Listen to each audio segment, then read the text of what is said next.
தம்முடைய अपने ராஜ்யத்திற்கும் மகிமைக்கும் राज्य और महिमा के அழைத்த தேவனுக்கு बुलाने वाला परमेश्वर का பாத்திரராய் நடக்க வேண்டும். योग्य चाल चले.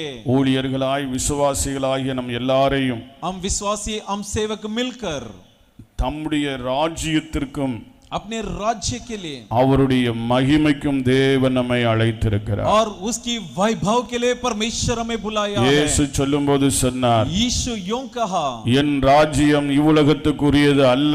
मेरा राज्य इस संसार की नहीं है.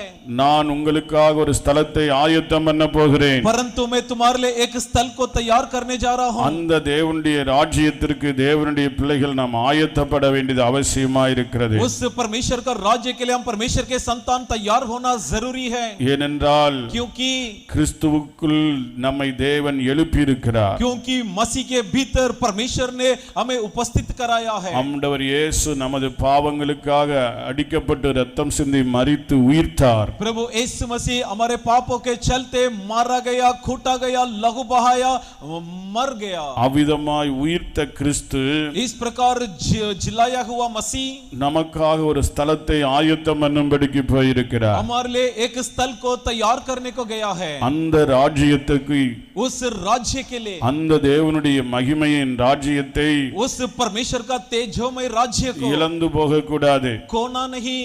அந்த ராஜ்யத்திற்காகத்தான் உழைக்கிறோம். क्योंकि उस राज्य के लिए हम परिश्रम करते हैं. அந்த ராஜ்யத்திற்காக உழைக்கும்படித்தான் கர்த்தர் நம்மை ஊழியத்திற்கென்று அழைத்திருக்கிறார். और उस राज्य के लिए मेहनत करने हेतु परमेश्वर हमें सेवकाई में बुलाया है. அந்த ராஜ்யத்தை நமக்கு கொடுக்கும்படித்தான் கர்த்தர் நம்மை விசுவாசிகளாக அழைத்திருக்கிறார். उस राज्य को हमें देने हेतु परमेश्वर हमें बतौर विश्वासी बुलाया है. அந்த ராஜ்யத்திற்கென்று கர்த்தர் நம்மை முன்குறித்திருக்கிறார். उस राज्य के लिए परमेश्वर हमें पहले से ठहराया है. நம்ம அந்த ராஜ்யத்துக்கு தகுதியானவர்களாய் பிறந்தவர்கள் அல்ல.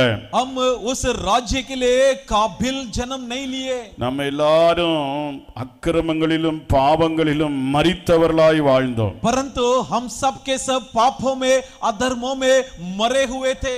இவ்வுலகத்தின் வழக்கத்திற்கு ஏற்றபடியாக इस संसार के रीति रिवाज के मुताबिक கீழ்ப்படியாமையின் பிள்ளையிடத்தில் आज्ञा न मानने वाले संतानों में இப்பொழுது கிரியை செய்கிற ஆகாய அதிகார பிரபுவாகிய ஆவிக்கு ஏற்றபடியாகவும் நடந்து கொண்டீர்கள். इस वर्तमान में काम कर रहे आकाश मंडल के दुष्ट आत्मा के कामों में चल रहे थे.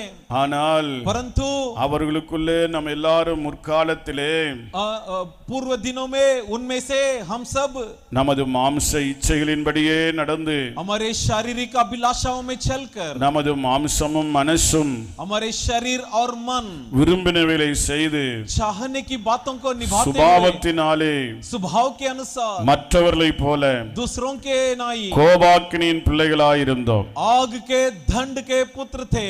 ஆனால் परंतु இரக்கமுள்ள தேவன் दयालु परमेश्वर நம்மில் अன்பு கூர்ந்து जिसने हमसे प्रेम किया தமது மிகுந்த அன்பினாலே अपने बहुतायत की प्रेम के நம்முடைய जरिए அக்கிரமங்களை எல்லாம் மன்னித்து हमारे सारे अधर्मों को क्षमा करते हुए நம்முடைய நோய்களை எல்லாம் குணமாக்கி हमारे रोगों को चंगा करते हुए நம்முடைய பிராணனை எல்லாம் அழிவுக்கு விலக்கி हमारे प्राण को मृत्यु से बचाकर நம்மை கிறிஸ்துவுடனே கூட உயிர்ப்பித்து हमें मसीह के साथ झिलाकर கிருபையினாலே ரட்சித்து வைத்திருக்கிறார். अनुग्रह से हमें उद्धार दिया है. எதற்கு ரட்சித்தார்? क्यों उद्धार किया?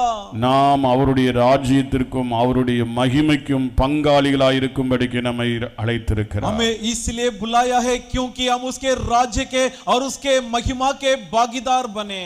ஆகையினால் इसलिए அந்த ராஜ்யத்திற்கு நம்ம ஒவ்வொரு நாளும் ஆயத்தப்படும்படித்தான் தேவன் நமக்கு வாழ்நாளை தந்திருக்கிறார். इसलिए परमेश्वर हमें जिंदगी इसलिए दिया ताकि उस राज्य के लिए हम प्रतिदिन तैयार होवे. இந்த தேவனுடைய ராஜ்யத்திற்கென்று ஆயத்தப்படும்படித்தான் இந்த ஆண்டையும் நமக்கு கூட்டி தந்திருக்கிறார். परमेश्वर का राज्य के लिए तैयार होने के लिए परमेश्वर हमारे जीवन काल में एक साल बढ़ा कर दिया है. ஆகையினால் इसलिए நமக்கு கொடுக்கப்பட்டிருக்கிற நாட்களை हमें दिया हुआ इन दिनों में தேவனுக்கு பயந்து परमेश्वर का डर मानकर ஒவ்வொரு நாளும் அந்த தேவனுடைய ராஜ்யத்துக்கும் மகிமைக்கும் அழைத்த தேவனுக்கு பாத்திரராய் நடக்க வேண்டும். प्रतिदिन परमेश्वर का राज्य बुलाया हुआ परमेश्वर और उसके वैभव के लिए योग्य बनना है. எப்படி அந்த ராஜ்யத்துக்கு நம்ம ஆயத்தப்படணும்? इस राज्य के लिए हम कैसे तैयार होना है? 1 பேதுருவின் புத்தகம் 3ஆம் அதிகாரம் 8வது வசனத்தில் வாசிக்கும்போது पहला पत्रुस की किताब 3 अध्याय के 8वां वचन में जब पढ़ते हैं, மேலும் நீங்கள் எல்லாரும் ஒருமனப்பட்டவர்களும் और भी तुम सब एक मन में जुटकर இரக்கமுள்ளவர்களும் दयालु बने, சகோதர சிநேகமுள்ளவர்களும் भाईचारा में बने மன உருக்கமுள்ளவர்களும் और तरस खाने वाले बने இணக்கமுள்ளவர்களுமாயிருந்து और सहमति रखने वाले बनकर தீமைக்கு தீமையையும் बुराई के बदले में बुराई, உதாசனத்திற்கு உதாசனத்தையும் சரிக்கட்டாமல் निंदा के बदले में निंदा न करते हुए, நீங்கள் ஆசீர்வாதத்தை சுதந்தரித்துக் கொள்ளும்படி बल्कि तुम आशीष को अपनाकर அழைக்கப்பட்டிருக்கிறீர்கள் என்று அறிந்து और इसीलिए बुलाए गए ये जानते हुए ஆசீர்வதியுங்கள். आशीष कीजिए ஜீவனை விரும்பி और जीवन को चाहकर நல்ல நாட்களை காண வேண்டும் என்று இருக்கிறவன் अच्छी दिनों की चाह रखने वाला, பொல்லாப்புக்கு தன் நாவையும் बुराई से अपने जीभ கபடத்துக்கு தன் உதடுகளையும் और कपट के लिए अपने जुबान को விலக்கி காத்து கொள்ளணும். बचाकर सुरक्षित रखना है. அல்லேலூயா. हालेलुया. பொல்லாப்பை விட்டு நீங்கி बुराई से जुदा होकर நன்மை செய்து भलाई करके சமாதானத்தை தேடி शांति को खोजकर அதை பின்தொடர கடவன். उसी की अनुयायी बने. அந்த ராஜ்யத்துக்கு நம்ம போகணும்னு சொன்னா अगर उस राज्य में जाना है, அந்த ராஜ்யத்துக்கு ஆயத்தப்படுகிறவருடைய அடையாளம் என்ன? उस राज्य के लिए तैयार होने वालों का लक्षण क्या है? அது முதலாவது ஒரு மனம். प्रथम एकता. ஒரு மனம். एकता. ஒரு குடும்பத்துக்குள்ள ஒரு மனம், एक परिवार में एकता, சபைக்குள்ளே ஒரு மனம், कलीसिया में एकता, தொழில் ஸ்தலங்களிலே ஒரு மனம், नौकरी स्थलों में एकता. அந்த ஒரு மனம் நமக்கு அவசியம். ये एकता हमारे लिए अनिवार्य है.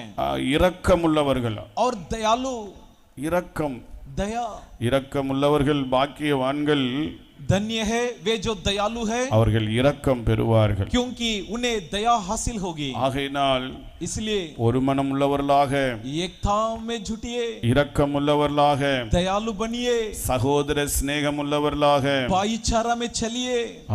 தேவனுடைய பிள்ளைகளாகிய நம்முடைய வாழ்க்கையிலே हम जो परमेश्वर के जन हमारे जीवन में, அந்த தேவனுடைய ராஜ்யத்துக்கு நம்ம ஆயத்தப்படணும். उस परमेश्वर का राज्य के लिए हम तैयार होना है. தீமைக்கு தீமை செய்து, बुराई के बदले में बुराई करके, உதாசீனத்துக்கு உதாசீனத்தை சரிக்கட்டி, निंदा के बदले में निंदा करके கடந்து போக கூடாது. ऐसे चाल ना चले. தேவனுடைய பிள்ளைகளாகிய நம்முடைய வாழ்க்கையிலே हम जो परमेश्वर के जन हमारे जीवन में, பொல்லாப்புக்கு தன் நாவையும் बुराई के लिए अपनी जीभ, கபடத்துக்கு தன் உதடுகளையும் விலக்கி காத்துக் கொள்ள வேண்டும். और कपट के लिए अपने जुबान को बचा कर रखे. பொல்லாப்பை விட்டு நீங்கி बुराई से हटकर நன்மை செய்து भलाई करते हुए சமாதானத்தை தேடி शांति की खोज करके அதை பின்தொடர கடவை. उसके बाद उसके पीछे हो लेना है. நீங்கள் நன்மையை பின்பற்றுகிறவர்களானால், आप यदि भलाई का अनुयायी बने, உங்களுக்கு தீமை செய்கிறவன் யார்? तो आपकी बुराई कौन कर सकता है? ஆகையால் इसलिए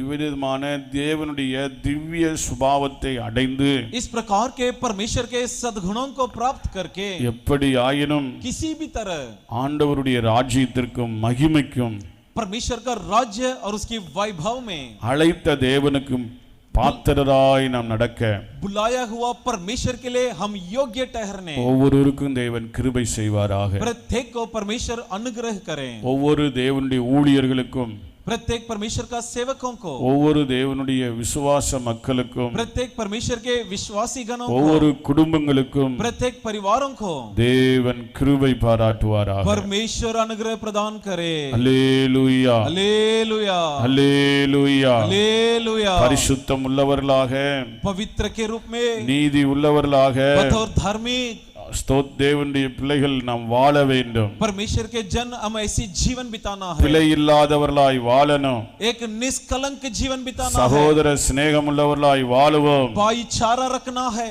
அந்த ராஜ்யத்திற்கென்று ஆயத்தப்படுவோம். उस राज्य के लिए तैयार होंगे. இயேசு சீக்கிரத்தில் வரப்போகிறார். यीशु जल्दी आने वाला है. ஹல்லேலூயா. हालेलुया. அந்த ராஜ்யத்திற்கு நாம் அந்நியர்களாய் போகக்கூடாது. उस राज्य का हम पराई न बन जाए. இந்த பூமிக்கு நம்ம அந்நியர்களும் பரதேசிகளும். इस धरती के लिए हम मुसाफिर है, परदेसी है. ஆனா அந்த தேவனுடைய ராஜ்யத்துக்கு உடன் சுதந்திரராக परंतु उस परमेश्वर का राज्य का हम हकदार है. கர்த்தர் ஒவ்வொருவருக்கும் கிருபை பாராட்டுவாராக. क्यों अनुग्रह परमेश्वर प्रत्येक जन को प्रदान